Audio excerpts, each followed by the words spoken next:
People like to imagine history as a clean story. Big villains, big heroes, clear plans. Genghis Khan ruins that fantasy immediately.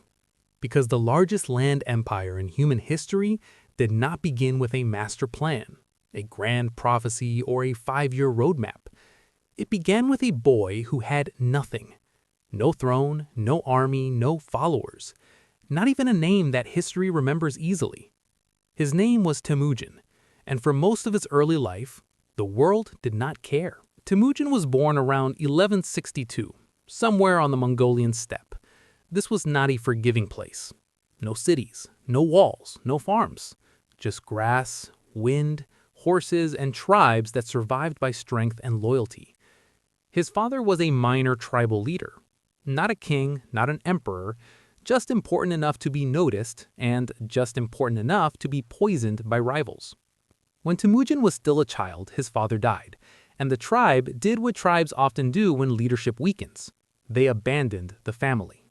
No protection, no food, no status. Temujin, his mother, and his siblings were left to survive alone on the steppe. This matters, because empires are not built by comfort. They are built by people who learn early that the world does not care if they live or die. Temujin did not grow up dreaming of conquest. He grew up learning how not to starve. He learned to hunt small animals. He learned to fight for scraps. He learned that loyalty was rare, and betrayal was common. At one point, he was captured and enslaved by a rival tribe. He escaped. That escape shaped everything. Because Temujin learned something most leaders never do. Power is fragile, and anyone can lose it. So if you ever wonder why Genghis Khan trusted almost no one blindly, this is why. The Mongol world was built on clans and family lines. You followed leaders because of who their ancestors were. Temujin didn't care. When he began gathering followers, he rewarded loyalty, not lineage. If you fought well, stayed loyal, and followed orders, you rose. If you were related but unreliable, you were out. This was revolutionary and incredibly dangerous to the old elite. Temujin was not just building a force, he was breaking a system.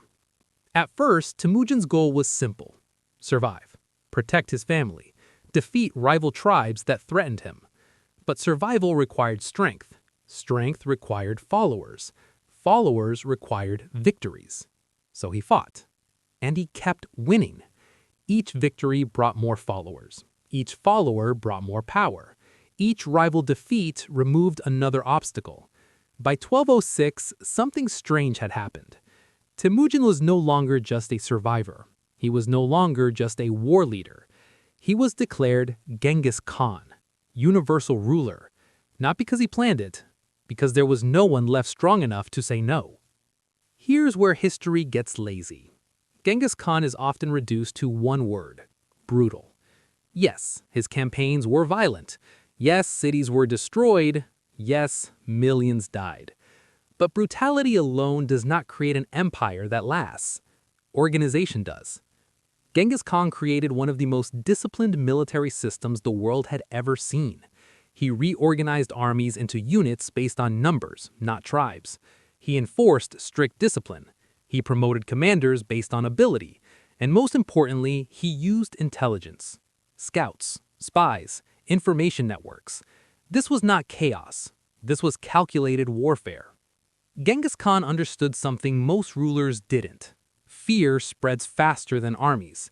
If a city surrendered, it was often spared. If it resisted, the punishment was severe and deliberately public. News traveled. Soon, cities surrendered before Mongol armies even arrived. This saved time, saved resources, and expanded territory faster than traditional conquest ever could. Cruel? Yes. Effective? Extremely. The Mongols had advantages: speed.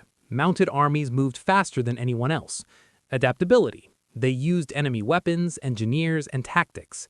Unity. Orders were followed without internal politics slowing things down. But the biggest reason, Genghis Khan didn't try to control everything personally. He delegated. He trusted proven commanders. He created systems, not chaos. Ironically, this made the empire grow faster than he could manage. Here's the truth. Genghis Khan never sat down and said, "I will build the largest empire in history." He reacted. He adapted. He expanded because threats kept appearing, and defeating them pushed borders outward. By the time he realized how vast his control had become, the machine was already moving. The empire grew not from a grand vision, but momentum. Another myth, the Mongols only destroyed. In reality, Genghis Khan introduced laws, the yasa. They enforced order, religious tolerance, and trade protections. Merchants were protected. Routes were secured. Communication systems were built. The Silk Road flourished under Mongol rule. For the first time, East and West were connected at scale. This was not accidental. This was governance. Despite everything, Genghis Khan lived simply. He didn't build grand palaces. He didn't surround himself with luxury. He ruled like a steppe leader until the end. Even his death was kept secret. His burial location remains unknown, because to him, image mattered less than stability. Here's where the story turns. Genghis Khan built the system. His successors inherited the scale. His sons and grandsons expanded further into China, the Middle East, and Europe. At its peak, the Mongol Empire covered over 22% of the Earth's land surface. But unity did not last forever. Eventually, the empire fractured. Not because it was weak, but because it was too big to hold together without the original force that built it. Genghis Khan was not a genius strategist with a perfect plan. He was not a mindless barbarian. He was not a cartoon villain. He was a survivor who adapted faster than everyone else. The empire wasn't built by destiny. It was built by decisions. One fight, one alliance, one victory at a time. Accidental? Yes, in intention. Inevitable? Only after it was already happening. History remembers results, not intentions.